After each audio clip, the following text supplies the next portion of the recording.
오늘은 지혜가 부족하거든 구하라는 말씀으로 하나님의 말씀을 증거하도록 하겠습니다. 오늘 본문은 너희 중에 누구든지 지혜가 부족하거든 이라는 말씀으로 시작합니다. 여러분은 어느 때 지혜가 부족하다 이런 생각이 드십니까? 또 여러분들에게는 어떤 지혜가 필요하다 또 부족하다 이런 생각을 하게 되십니까? 그렇다면 지혜가 부족할 때는 어떻게 해야 할까요? 어떤 분이 제게 성경에 뱀처럼 지혜로우라는 말씀이 있는데 뱀은 사탄이지 않습니까? 그런데 왜 뱀처럼 지혜로우라 이렇게 말씀하셨나요? 하고 질문을 하셨습니다. 물론 창세기를 비롯한 성경에는 뱀을 사탄이라고 말씀합니다.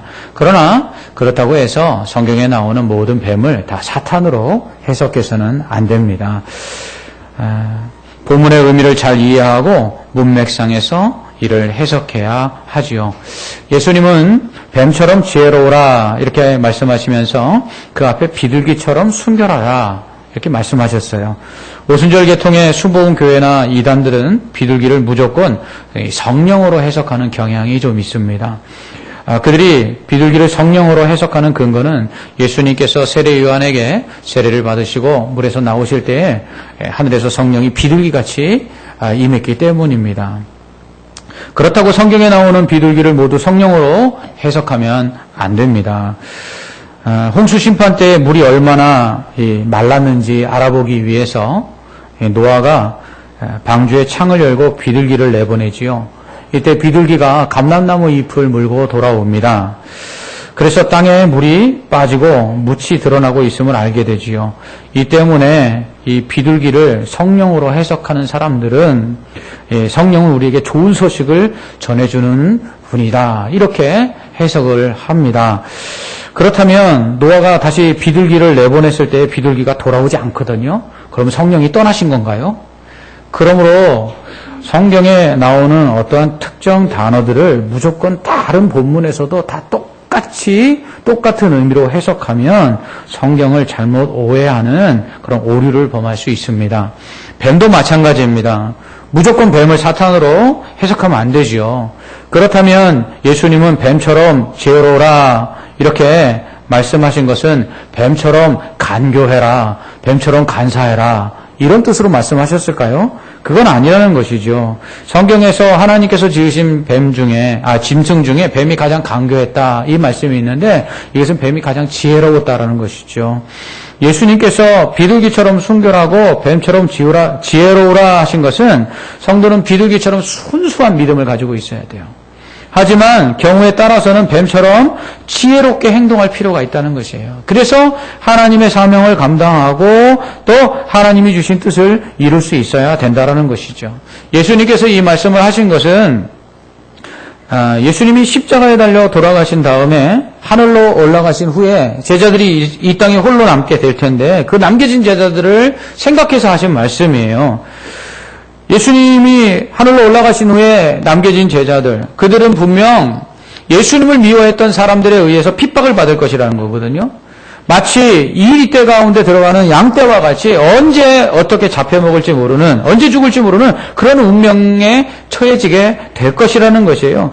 그럴 때 비둘기처럼 그 믿음을 깨끗하고 순결하게 유지할 뿐만 아니라 뱀처럼 지혜로라 라고 말씀하신 거예요. 이것은 환난과 핍박 가운데 요리조리 뱀처럼 그렇게 피해 다니라는 말씀이 아니라 비둘기처럼 순결한 믿음을 가지되 그러나 고난 가운데 잘 피할 수 있으면 그것을 피해서 하나님의 복음을 전하고 사명을 감당할 수 있는 그러한 사람이 되라라는 뜻으로 말씀하신 것이죠.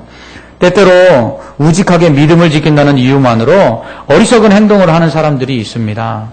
그로 인해서 자신뿐만 아니라 다른 사람들까지 힘들게 하는 경우들이 있는데요. 어느 선교사님이 신문에 기고한 내용입니다. 2009년 중동의 아이 국가에서 선교사들이 비밀 경찰에 붙들려 간 일이 있었습니다.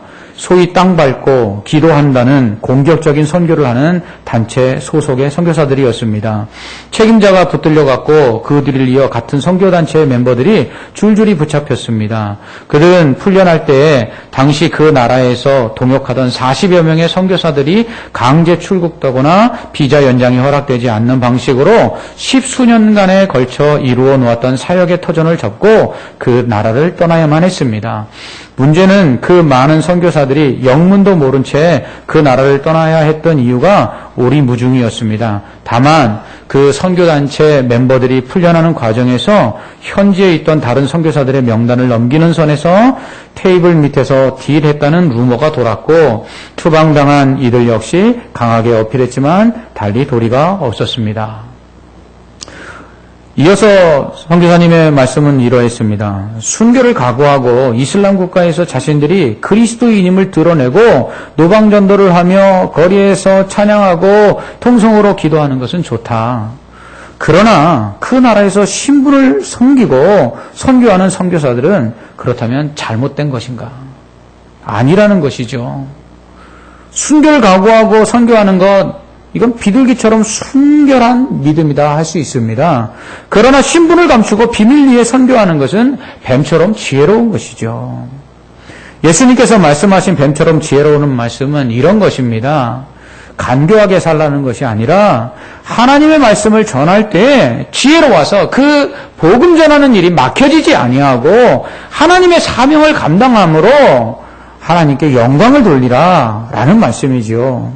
그렇다면 성도가 가져야 될 지혜는 어떤 지혜일까요? 먼저 첫째는 선악을 분별하고 선을 행할 수 있는 능력이 바로 지혜입니다. 하와는 선악과를 따먹지 말라는 하나님의 말씀에도 불구하고 선악과를 따먹습니다. 선악과 따먹기 전에 하와가 이 선악과를 봤더니 먹음직하고 또 보암직하고 지혜롭게 할 만큼 탐스러웠습니다.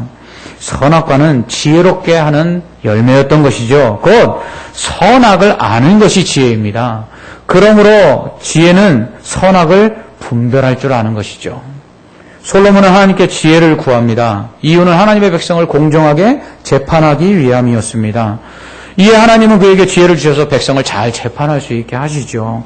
이처럼 선악을 잘 분별할 수 있는 것, 이게 지혜예요. 뿐만 아니라 지혜는 선악을 분별할 줄 아는 것뿐만 아니라 선을 행할 줄 아는 게 지혜예요. 선악을 분별한다 할지라도 악을 행한다면 그게 어찌 지혜이겠습니까? 지혜는 선악을 구별하고 그리고 선을 행하는 것, 이게 참 지혜입니다. 두 번째로 진정한 지혜는요, 땅의 지혜가 아니라 하늘의 지혜예요. 땅에 속한 지혜는요, 자신을 위한 지혜입니다. 야고보서 3장 14절로 16절은 그러나 너희 속에 독한 시기와 다툼이 있으면 자랑하지 말라. 진리를 거슬러 거짓말하지 말라. 이러한 지혜는 위로부터 내려온 것이 아니요 땅 위의 것이요 정욕의 것이요 귀신의 것이니 시기와 다툼이 있는 곳에는 혼란과 모든 악한 일이 있음이라. 아멘. 이렇게 말씀합니다. 땅의 지혜는요, 철저하게 자기중심적이에요. 그게 이기적이죠. 그렇기 때문에 시기와 다툼과 분열을 초래합니다. 소위 나만 괜찮으면 돼. 나만 아니면 괜찮아. 이게 시대정신 아닙니까? 나만 아니면 돼. 내 아이만 아니면 돼. 내 집만 아니면 돼. 내 가정만 아니면 돼. 내 사업만 괜찮으면 돼. 이게 시대정신이에요. 그러니까 약육강식의 경쟁 속에서 그저 나만 살아남으면 되죠. 그게 세상의 지혜예요. 그러나 하늘에 속한 지혜는요, 철저하게 이타적이고 공동체적입니다. 야고보서 3장 17절로 18절은 오직 위로부터 난 지혜는 첫째 성결하고 다음에 화평하고 관용하고 양순하며 긍휼과 선한 열매가 가득하고 편견과 거짓이 없나니 화평하게 하는 자들은 화평으로 심어 의의 열매를 거두는지라. 아멘. 여러분, 하늘의 지혜는요, 화평케 하는 거예요. 미움과 다툼과 분열이 있는 곳에 하늘의 지혜가 임하면, 하늘의 지혜를 가진 사람들은 거기에 가서 화목케 하고 화평을 이루는 것이죠. 예수님께서 하신 일이 그것 아닙니까? 하나님과 우리 사이에 죄로 말미암아 멀어졌던 관계를 주님께서 화목케 하시고 화평케 하시고 가까이 하셨어요. 뿐만 아니라 사람과 사람 사이에, 유대인과 이방인 사이에 담을 세우고 서로를 멸시하고 그렇게 분리하고 그렇게 나뉘어지는 그곳에 예수님이 오셔서 그 담을 허무심으로 하나가 되게 하셨죠. 마찬가지로 예수님을 믿는 사람들에게 하나님은 하늘의 지혜를 가지고 이 땅에서 예수님께서 행하신 것처럼 화목의 제물로서, 화목의 대사로서 화평케 하는 일을 행하라고 말씀하고 있습니다. 이 일을 위해서 우리가 해야 될 일은 뭐죠? 세상의 지혜를 버려야 돼요. 나만 괜찮으면 돼. 내 것만 챙기면 돼. 그게 아니라 하늘의 지혜를 가지고 다른 사람을 위해서 예수님이 보여주신 것처럼 나누어주고 베푸는 사람이 되어야 되는 것이죠. 그래서 예수 믿는 사람이 하늘의 지혜를 가지고 이 땅에 살면 세상의 지혜를 가지고 있는 사람들 눈에 보이는 바보처럼 보이는 거예요. 저러니까 아무것도 챙기지 못하지. 세상 사람들이 예수 믿는 사람이 정말 하늘의 지혜를 가지고 살 때 세상 사람들은 그렇게 이야기를 합니다. 그러나 하나님이 볼 때는 누가 지혜로운 사람이에요? 하늘의 지혜를 가지고 이 땅에서 화목해 하는 사람, 그 사람이 지혜로운 사람이에요. 또한 하나님을 경외하는 것이 지혜입니다. 잠언 9장 10절은 여호와를 경외하는 것이 지혜의 근본이요 거룩하신 자를 아는 것이 명철이니라. 아멘. 이렇게 말씀해요. 하나님을 경외하는 것은 하나님을 두려워하여서 그 말씀에 순종하는 것이죠. 그러므로 하나님의 말씀에 순종하는 자가 지혜로운 사람이에요. 왜냐하면 하나님의 말씀은 지혜의 말씀이기 때문입니다. 고린도전서 1장 25절에서 바울은 하나님의 어리석음이 사람보다 지혜롭고 하나님의 약하심이 사람보다 강하다 이렇게 말합니다. 그렇다면 세상에서 가장 뛰어난 지혜 어디서 얻을 수 있을까요? 하나님의 말씀에서 얻을 수 있어요. 세상에서 가장 뛰어난 지혜를 누가 가지고 계세요? 하나님이 가지고 계시잖아요. 그러므로 우리가 세상에서 지혜롭기 위해서는 그 하나님의 말씀을 깨닫고 그 말씀대로 행할 때 그것이 지혜입니다. 잠언 22장 17절은 너는 귀를 기울여 지혜 있는 자의 말씀을 들으며 내 지식에 마음을 둘지어다. 이렇게 말씀합니다. 이 지혜 있는 자의 말이 뭐예요? 말씀이? 하나님의 말씀이죠. 성경입니다. 그러므로 성경을 우리가 읽고 깨달을 때 우리는 지혜를 얻을 수가 있지요. 하나님께서는 세상을 만드시지 않았습니까? 그리고 세상을 주관하고 계세요. 세상에서 일어나고 있는 일들이 어떻게 진행될지, 그리고 왜 일어났는지, 그리고 앞으로 또 어떻게 될지 그 모든 것을 하나님 다 알고 계시잖아요. 그것을 하나님께서 성경에서 우리에게 알려주고 계시거든요. 그러므로 성경을 읽을 때 우리는 무엇을 해야 될지, 어떻게 해야 될지, 그리고 우리에게 일어나는 일들이 어떤 의미인지 깨달아 알 수가 있는 거예요. 그런 지혜를 얻을 수 있어요. 그러니 우리가 나아가는 길에 어두움이 없고 우리가 나아가는 길에 넘어짐이 없는 것이죠. 그래서 시편 기자는 주의 말씀은 내 발의 등이요 내 길의 빛이다 이렇게 말씀하고 있는 것입니다. 그러므로 하나님의 말씀을 읽고 듣고 깨닫는 자에게는 하나님이 지혜를 주시는 거예요. 그런데 이런 지혜는 성령을 통해서만 받습니다. 고린도전서 12장 8절에서 바울은 어떤 사람에게는 성령으로 말미암아 지혜의 말씀을 이렇게 말씀해요. 그 성령을 통해서 하나님의 말씀을 깨닫고 그 말씀을 통해서 지혜를 얻는 것이죠. 왜냐하면 성령은 성경을 기록하신 분이기 때문입니다. 성경을 기록하는 사람들을 영적으로 감동시켜서 성경을 오류 없이 기록하도록 성령께서 역사하셨어요. 이것을 성령의 영감이다 이렇게 말해요. 또한 이렇게 기록하실 때 오류 없이 기록할 수 있도록 역사하신 성령은 또한 성경을 읽고 해석하는 사람들에게 그 성경을 잘 해석하고 깨달을 수 있도록 조명하십니다. 빛을 비춰서 깨닫게 하시는 거죠. 이것을 성령의 조명이라고 합니다. 그러므로 성령은 우리에게 지혜를 주셔서 그 하나님의 말씀을 깨닫고 그 말씀대로 순종케 하시죠. 그래서 성령을 지혜의 영이라 이렇게 우리가 부르는 것입니다. 그 중에서도 최고의 지혜가 있죠. 하나님의 말씀 중에서도 최고의 지혜. 그것은 복음입니다. 예수 그리스도를 믿음으로 구원을 얻는 이 복음. 디모데후서 3장 15절에서 바울은 또 어려서부터 성경을 알았나니 성경은 능히 너로 하여금 그리스도 예수 안에 있는 믿음으로 말미암아 구원에 이르는 지혜가 있게 하느니라. 아멘. 이 세상 최고의 지혜는 예수 그리스도를 믿음으로 구원을 얻는 것입니다. 여러분 세상 다 얻으면 뭐예요? 예수님 뭐라고 말씀하셨어요? 너희가 세상의 모든 것을 다 얻어도 생명을 얻지 못하면, 영생을 얻지 못하면 헛되다 말씀하셨어요. 여러분 부자와 나사로의 이야기 아시잖아요. 부자는 이 땅에서 떵떵거리고 살았어요. 부족함이 없게 살았어요. 거지 나사로는 이 땅에서 부자의 상에서 떨어지는 거 그거라도 먹으려고 그 상 앞에서 그렇게 구걸하고 살았어요. 개들이 와서 그 헌들을 핥을 정도로 비참하게 살았어요. 그러나 누가 천국 가죠? 나사로가 천국 갑니다. 부자 지옥에 갑니다. 지옥에 간 부자가 베드로에게 말하죠. 그 품에 안겨 있는 나사로를 좀 보내서 내 형제 다섯이 아직 이 땅에 있는데 나처럼 지옥에 오지 말라고 좀 복음을 전해달라고. 여러분, 이 땅에서 아무리 잘 먹고 잘 살고 이 땅의 지혜로 나만 괜찮으면 돼, 내 자녀만 괜찮으면 돼, 내 사업만 괜찮으면 돼 하고 살아도 예수 안 믿으면 그 세상에서 가장 어리석은 사람이라는 거예요. 그러므로 오늘 예수 그리스도를 믿고 구원받은 저와 여러분들은 이 땅에서 가장 지혜로운 자인 줄 믿습니다. 그러나 지혜는요, 아는 것이 아니라 행하는 것입니다. 지혜는 아는 것이 전부가 아니에요. 지혜는 지식이 아니기 때문이죠. 지혜는 행동으로 나타나야 되고요. 지혜는 결과로 나타나야 됩니다. 만약 아는 것에서 끝난다면 그건 지혜가 아니라 그건 지식입니다. 지식은요, 교만하게 하죠. 그러나 지혜는 겸손하게 합니다. 선악을 구별하는 지식이 있으나 선을 행하지 않는다면 그것은 지혜가 아닙니다. 하나님의 말씀을 알아도 순종하지 않는다면 그것은 지혜가 아니죠. 하나님의 말씀을 아는 자가 복을 받는 것이 아니라 그것을 지켜 행하는 자가 복을 받는 것입니다. 예수 그리스도가 누구시며 그분을 믿을 때 구원을 받는다는 것을 안다고 구원을 받는 게 아니에요. 예수님을 믿을 때만 구원을 받는 거죠. 혹시 예수 그리스도를 믿으면 구원받는다는 것을 알고 있는데 여러분 믿어지지 않는 분들 계십니까? 여러분 구원받을 수 없어요. 구원은 지식으로 받는 게 아니라 믿음으로 받는 것이에요.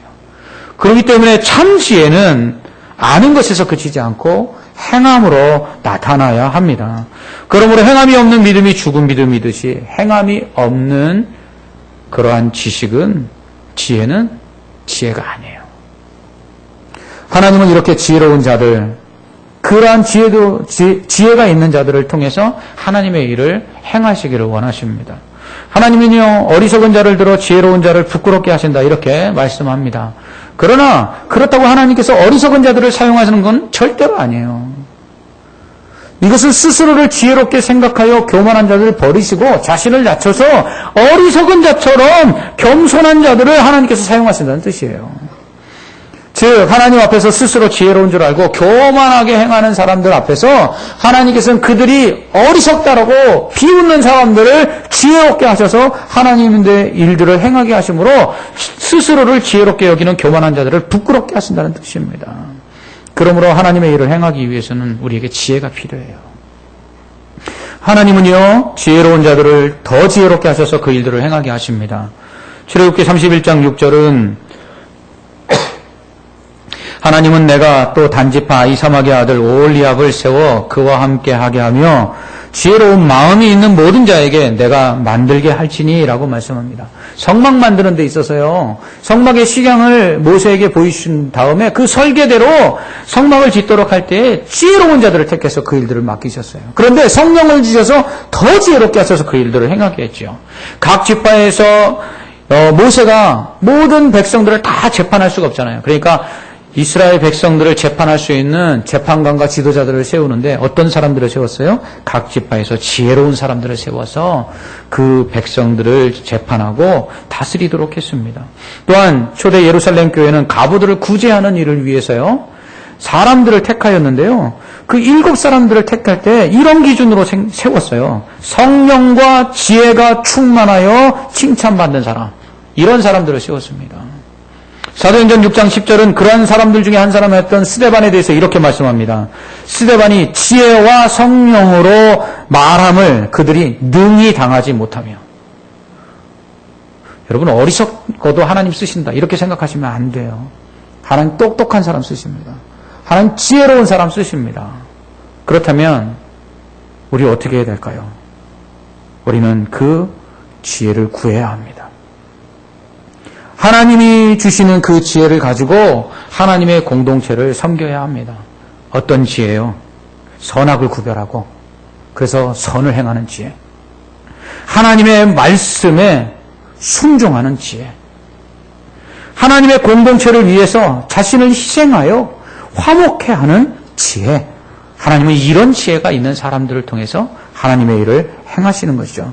그러므로 지혜가 부족하다. 이것은 하나님의 일을 감당하기에 부적합하다는 뜻입니다. 어떤 지혜요? 지혜가 없어서 선악을 분별하지 못하는 사람. 지혜가 없어서 다툼과 분열을 일으키는 사람. 지혜가 없어서 하나님의 말씀에 순종치 못하는 사람, 이런 사람 하나님은 쓰시지 않는다는 것입니다. 결국 이런 사람들을 어떻게 해야 될까요? 하나님께 기도해야 합니다. 하나님께 기도하고 우리에게 지혜를 달라고 기도해야 돼요. 오히려 또한 지혜로워서 선악을 분별하고 하나님의 공동체를 위해서 희생할 줄 알고 화목해야 할 줄 알며 더 나아가서 하나님의 말씀에 순종할 수 있는 사람이 하나님의 일들을 더 잘 감당하기 위해서는 기도해야 합니다. 그럴 때 하나님께서는 우리의 기도를 들으시고 꾸짖지 않으사 풍성히 지혜를 주신다 말씀하고 있습니다. 이처럼 지혜는 하나님께로부터 오는 거예요.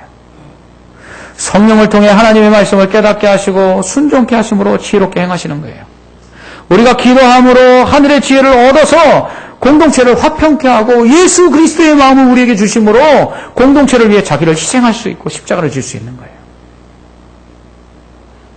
또한 하나님께 기도함으로 하나님께서 주시는 그 지혜를 가지고 하나님의 일들을 감당할 수 있도록 하나님께서는 그 지혜를 후히 주신다 말씀하고 있어요. 하나님은 지혜가 없다고 꾸짖는 분이 아니십니다. 하나님은 지혜가 없는 사람을 꾸짖지 아니하시고요. 지혜가 없음에도 구하지 않는 사람을 꾸짖는 것입니다. 하나님께서는요. 적당히 지혜를 주시지 아니하고요. 풍성하게 지혜를 주십니다. 하나님의 목적이 뭐예요? 우리에게 일을 맡길 때에는 우리를 통해 그 일이 잘 되는 거예요. 그러니까 하나님께서는 일이 잘 되도록 하시기 위해서 우리에게 지혜를 주시되 후히 주시는 거죠. 하나님도 우리의 연약함 아시죠. 연약하고 부족한 우리들. 그럼에도 불구하고 하나님께서 왜 일을 맡기십니까? 하나님의 능력을 보이시기 위함이에요. 하나님의 지혜를 드러내고요. 하나님의 전능하신 능력을 나타내시기 위해서 하나님께서 연약한 우리들을 들어 쓰시는 거예요. 그럴 때 우리가 하나님께 기도함으로 지혜를 얻어서 하나님이 원하시는 뜻을 이룸으로 하나님의 영광을 나타내는 거죠.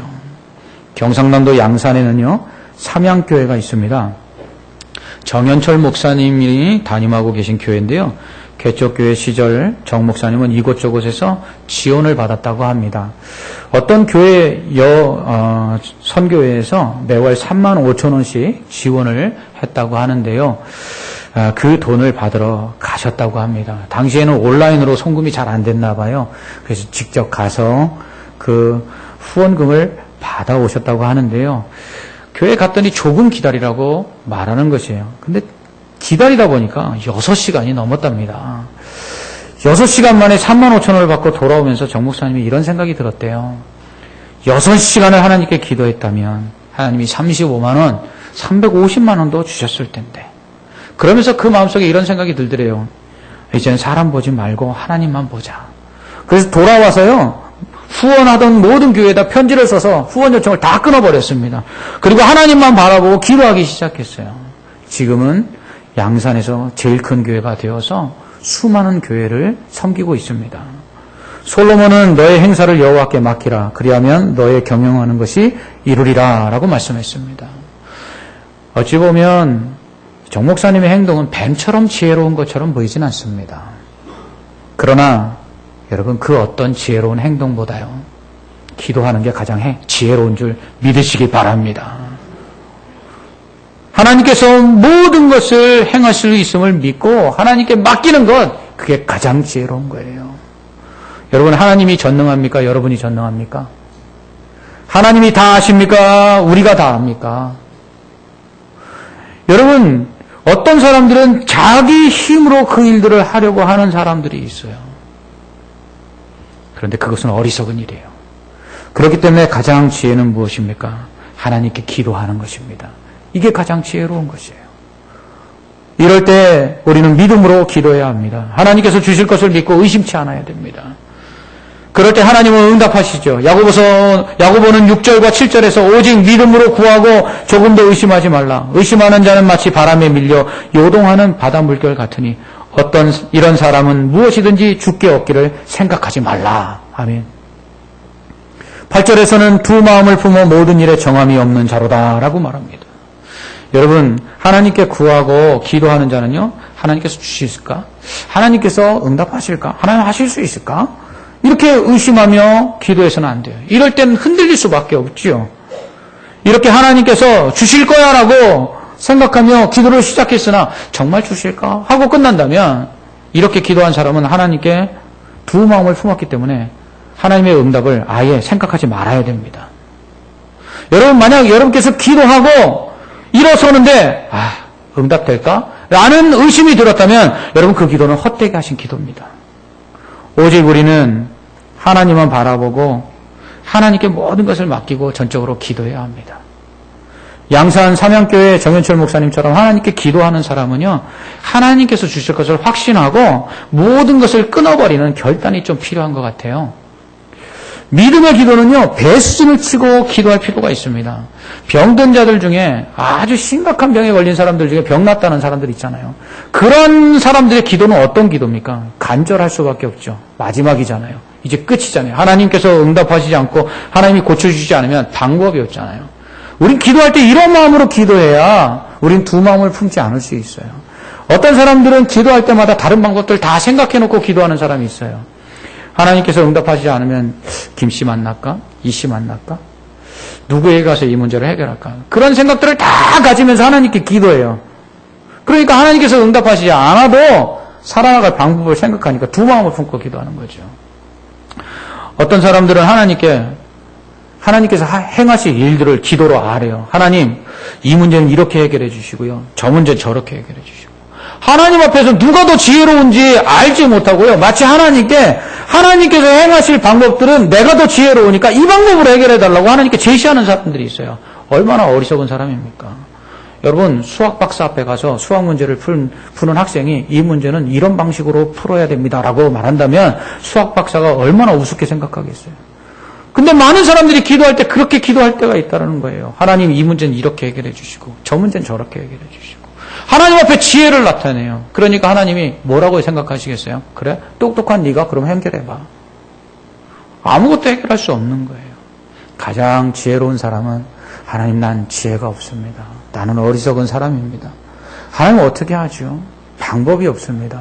하나님이 행하시는 대로 가장 최고의 방법으로 이루실 줄 믿습니다. 하고 하나님께 맡기는 사람이죠. 그럴 때 하나님은 그런 사람의 기도를 들어주세요. 왜요? 하나님밖에 하나님이 그 기도에 응답하시지 않으면 그 사람 도와줄 사람이 없잖아요.